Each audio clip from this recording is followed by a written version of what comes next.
साथियों, आज हम लोग रसायन विज्ञान के इम्पोर्टेंट क्वेश्चंस करेंगे। क्वेश्चन नंबर 1 है, लाफिंग गैस किसे कहते हैं? तो लाफिंग गैस नाइट्रस ऑक्साइड को कहते हैं।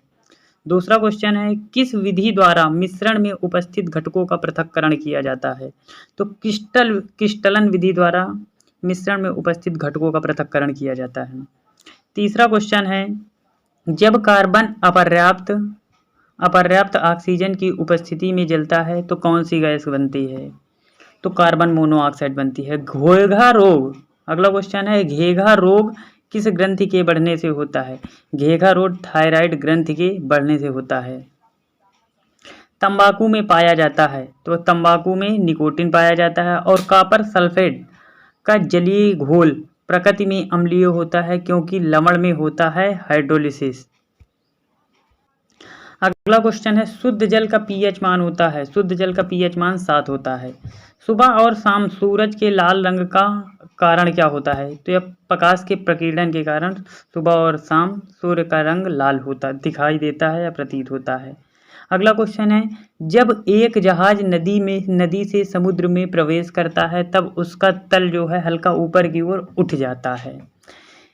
अगला क्वेश्चन है, स्थिर ताप पर किसी गैस के आयतन को कम करने पर उसके दाब पर क्या प्रभाव पड़ता है? उसका दाब सदैव बढ़ जाता है। अगला क्वेश्चन है, मच्छर पानी में किस कारण से बैठ पाता है? पृष्ठ तनाव के कारण बैठ पाता है। और प्रोटीन का संश्लेषण होता है, प्रोटीन का संश्लेषण राइबोसोम में होता है। अगला क्वेश्चन है, एलपीजी गैस में कौन सी गैस शामिल होती है? तो एलपीजी गैस में ब्यूटेन और प्रोपेन गैस शामिल होती है। मार्स गैस का प्रमुख रचक कौन है? तो मीथेन गैस को मार्स गैस कहा जाता है। जापान के 2 शहरों हिरोशिमा एवं नागासाकी पर गिराए गए परमाणु बम में किस धातु का प्रयोग किया गया था? तो इसमें प्लूटोनियम धातु का प्रयोग किया गया था। अचानक गिरती हुई लिफ्ट में व्यक्ति का वजन हो जाता है, व्यक्ति का वजन 0 हो जाता है। अगला क्वेश्चन है, अंतरिक्ष यात्रा करते हुए यान में बैठे यात्री को आकाश का रंग दिखाई देता है, आकाश का रंग काला दिखाई देता है। अम्ल व क्षार की अभिक्रिया के फलस्वरूप बने पदार्थ को कहते हैं लवण कहते हैं। अगला क्वेश्चन है, हाइड्रोजन बम किस पर आधारित है? हाइड्रोजन बम नाभिकीय संलयन पर आधारित है। और किस द्रव का निश्चित आयतन निकालने के लिए किस उपकरण का प्रयोग करते हैं? किसी द्रव का निश्चित आयतन निकालने के लिए किस उपकरण का प्रयोग करते हैं? तो पीपेट का उपयोग करते हैं। अगला क्वेश्चन है, जंग लगने पर लोहे का भार सदैव बढ़ जाता है। जब एथिलीन की प्रक्रिया सल्फर मोनोक्लोराइड के साथ कराई जाती है तो कौन सी गैस प्राप्त होती है? तो मस्टर्ड गैस प्राप्त होती है। अगला क्वेश्चन है, फल पकाने में कौन सी गैस प्रयुक्त की जाती है? तो एथिलीन गैस प्रयोग की जाती है प्यारे साथियों। कुनैन किस पौधे की छाल से बनता है या प्राप्त होता है? सिनकोना के वृक्ष से प्राप्त होता है। अगला क्वेश्चन है, झूठा सोना किसे कहते हैं? झूठा सोना जो है आयरन सल्फाइड को कहते हैं। और ठोस कार्बन डाइऑक्साइड को क्या कहते हैं? ठोस कार्बन डाइऑक्साइड को शुष्क बर्फ कहते हैं। झूठा सोना तो अभी बताए हैं आयरन सल्फाइड को कहते हैं। प्रकाश तीव्रता मापने की इकाई है, प्रकाश तीव्रता मापने की इकाई को हम लोग कैंडेला कहते हैं। डीडीटी की खोज किसने की थी? तो पाल मूलर ने डीडीटी की खोज की थी। मिट्टी के बर्तन में रखा पानी जल्दी ठंडा हो जाता है, क्यों? तो बर्फ के बर्तन के बारीक सुराखों से पानी बाहर निकलकर वाष्प बनता है। बिजली के बल्ब के टूटने पर आवाज़ आती है, क्यों? बल्ब के रिक्त स्थान में हवा तेजी से जाती है, इसीलिए बिजली के बल्ब टूटने से आवाज़ आती है। अगला क्वेश्चन है, ग्रहों की गति के नियमों का निर्धारण किसने किया? तो जॉन केपलर ने ग्रहों की गति के नियमों का निर्धारण किया। दूरदृष्टि में प्रयोग होने वाला लेंस कौन सा होता है? तो उत्तल लेंस प्रयोग होता है दूरदृष्टि की। इंसुलिन किस रोग की दवा है? इंसुलिन जो है डायबिटीज़ की दवा है या मधुमेह की दवा है। सबसे लंबी कोशिका कौन सी होती है? सबसे लंबी कोशिका जो है तंत्रिका कोशिका होती है। अगला क्वेश्चन है एलपीजी गैस में गंध के लिए क्या मिलाते हैं? एलपीजी गैस में गंध के लिए मिथाइल मरकेप्टन मिलाते हैं। न्यूट्रॉन की खोज किसने की थी? तो न्यूट्रॉन की खोज जेम्स चैडविक ने की थी। अगला क्वेश्चन है कार्बन का परमाणु क्रमांक 6 तथा परमाणु भार 12 है। इसके नाभिक में कितने प्रोटॉन हैं? तो इसके नाभिक में 6 प्रोटॉन बच जाएंगे। भारी मशीनों में स्नेहक के रूप में किस कार्बनिक पदार्थ का उपयोग किया जाता है? तो ग्रेफाइट का प्रयोग किया जाता है प्यारे साथियों। अगला क्वेश्चन है वायुमंडल की सतह जिससे रेडियो तरंगे परावर्तित होकर पृथ्वी पर आती हैं तो उसे आयनोस्फीयर कहते हैं। आयनोस्फीयर से रेडियो तरंगे परावर्तित होकर पृथ्वी पर आती हैं। लाल रंग के खतरे का सूचक क्यों बनाया जाता है? क्योंकि लाल रंग की तरंग दैर्ध्य अधिक के कारण इसका अपवर्तनांक कम होता है। इस रंग की तरंग दैर्ध्य ज़्यादा होती है वह दूर से स्पष्ट नजर आता है, इसीलिए लाल रंग के खतरे के सूचक बनाए जाते हैं। विटामिन की खोज किसने की थी? तो विटामिन की खोज फंक ने की थी। कहता है वह कौन सी गैस जो स्वयं जलती है लेकिन जलने में सहायक नहीं होती है तथा जो सड़े अंडे की जैसी गंध देती है? वह गैस है हाइड्रोजन सल्फाइड गैस है।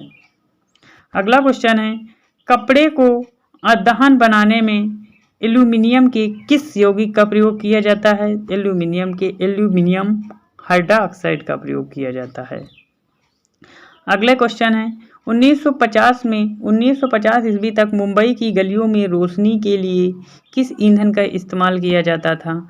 तो कोल गैस का प्रयोग किया जाता था। अगला क्वेश्चन है 481 रॉक साल्ट किसका अयस्क है? रॉक साल्ट सोडियम का अयस्क है।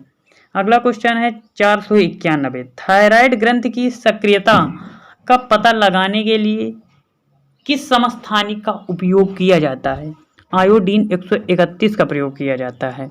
नाइट्रोजन मैग्नीशियम धातु के साथ प्रक्रिया कर किस यौगिक का निर्माण करता है? मैग्नीशियम नाइट्राइड का प्रयोग किया जाता है या निर्माण करता है। सूर्य और तारों में ऊर्जा का स्रोत है नाभिकीय संलयन। ध्वनि की तीव्रता मापने का यंत्र डेसिबल है। और आजकल सड़कों पर रोशनी के लिए प्रायः पीले लैंपों का प्रयोग किया जा रहा है। उन लैंपों में कौन गैस होती है? सोडियम गैस होती है। आंख के रेटिना में बनने वाला प्रतिबिंब कैसा होता है? वास्तविक और उल्टा होता है। अगला क्वेश्चन हाइड्रोजन बम किस पर आधारित है? नाभिकीय संलयन पर आधारित है। रेडियो एक्टिव पदार्थ की खोज किसने की? हेनरी बेकुरल ने की थी। अमलगम बनाने के लिए जरूरी है पारा Hg धातु जो है अमलगम बनाने के लिए बहुत इंपॉर्टेंट धातु है। मनुष्य में लार की प्रकृति क्या होती है? मनुष्य की लार जो है क्षारीय प्रकृति होती है।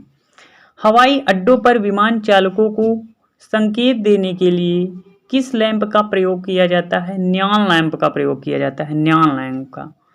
और खाना पकाने के लिए विशेष रूप से निर्मित चिपचिपाहट रहित बर्तनों में किसका लेप किया जाता है? टेफ्लॉन का लेप लगाया जाता है। पोटेशियम डाइक्रोमेट के अम्लीय घोल में हाइड्रोजन सल्फाइड गैस को प्रवाहित करने का घोल का रंग कैसा हो जाता है? हरा हो जाता है। मार्स गैस के रचक यानी मार्स गैस किसे कहते हैं? तो मीथेन गैस को ही मार्स गैस कहते हैं। अगला क्वेश्चन है कार्बन डेटिंग का प्रयोग किसमें होता है? जीवाश्म की आयु निर्धारण करने के लिए कार्बन डेटिंग का प्रयोग किया जाता है। विटामिन शब्द का प्रयोग सबसे पहले किस वैज्ञानिक ने किया? फंक ने किया था। अगला क्वेश्चन है मतदान में प्रयुक्त स्याही में क्या होता है जो उसे बहुत दिनों तक बरकरार रखता है? उसमें सिल्वर नाइट्रेट होता है। अगला क्वेश्चन कौन सी धातु गर्म सोडियम क्लोराइड से अभिक्रिया कर हाइड्रोजन गैस देती है? जस्ता जो है देता है। लाल गुलाब को हरे प्रकाश में देखने पर किस रंग का दिखाई देगा? काले। और अगला क्वेश्चन है 691 पेंसिल लेड किसे कहते हैं? ग्रेफाइट को कहते हैं। यदि घूमती हुई बैले डांसर हाल फैला लें तो कहता है यदि घूमती हुई बैलें डांसर हाथ फैला लें तो उसकी गति धीमी हो जाएगी। परमाणु बम किस पर आधारित है? नाभिकीय विखंडन पर आधारित है। कोशिका की आत्महत्या की थैली किसे कहा जाता है? लाइसोसोम को कहा जाता है। और उत्परिवर्तन सिद्धांत के जन्मदाता कौन थे? ह्यूगो डी व्रीज थे। अगला क्वेश्चन, मृग या मरीचिका किस सिद्धांत पर कार्य करती है? मरीचिका पूर्ण आंतरिक परावर्तन के सिद्धांत पर काम करती है। पृथ्वी पर पलायन वेग कितना होता है? 11.2 किलोमीटर होता है। अगला क्वेश्चन है, मेनिंजाइटिस नामक बीमारी किस अंग से संबंधित है? मस्तिष्क से संबंधित है। दूध से दही बनने के लिए किस अम्ल का प्रयोग किया जाता है? लैक्टोबैसिलस अम्ल का प्रयोग किया जाता है। अगला क्वेश्चन है, सौरमंडल का कौन सा ग्रह द्रव्यमान आकार और घनत्व में पृथ्वी के समान है? शुक्र है। पानी में घुलनशील विटामिन कौन से हैं? बी और सी विटामिन पानी में घुलनशील विटामिन हैं। अगला क्वेश्चन है, वायु में थोड़ी देर रखने पर किस धातु के ऊपर हरे रंग की बेसिक कार्बोनेट की परत जम जाती है? तांबा में हरे रंग की परत जम जाती है। बच्चों में क्वार्सियाकर्स बीमारी किसकी कमी से होती है? प्रोटीन्स की कमी से क्वार्सियाकर्स व मैरास्मस रोग जो है बच्चों में प्रोटीन की कमी से हो जाता है। रॉक साल्ट किसका अयस्क है? सोडियम का अयस्क है। मौसम संबंधी ज्ञान में प्रेक्षक गुब्बारों के भरने में किस गैस का प्रयोग किया जाता है? हीलियम गैस का प्रयोग किया जाता है। अगला क्वेश्चन है, एड्स रोग की जांच से संबंधित परीक्षण कौन सा है? एलिसा टेस्ट होता है। प्रकृति में पाया जाने वाला सबसे कठोर पदार्थ कौन सा है? सबसे कठोर पदार्थ हीरा है। अगला क्वेश्चन है, मानव शरीर में किस विटामिन की कमी से चोट लगने पर रक्त लगातार बहता रहता है? ये तो है विटामिन के की कमी। और नमकीन जल लोहे के पाइप को जंग लगाकर चटका देता है। नमकीन जल लोहे के पाइप को जंग लगाकर चटका देता है। इस प्रक्रिया को कहते हैं संक्षारण। संक्षारण। कंप्यूटर की चिप बनी होती है सिलिकॉन की बनी होती है। फ़ारेनहाइट स्केल और सेंटीग्रेड स्केल के तापमान का पाठ्यक्रम होता है, यानी किस तापमान पे ये दोनों बराबर होते हैं? तो 40 डिग्री पर ये दोनों बराबर होते हैं। थैंक यू फॉर वॉचिंग मेरे दोस्तों। अब मिलेंगे आपको अगले वीडियो में इससे अच्छे कंटेंट के साथ। आप लोगों से अनुरोध है कि चैनल को शेयर सब्सक्राइब जरूर करिए।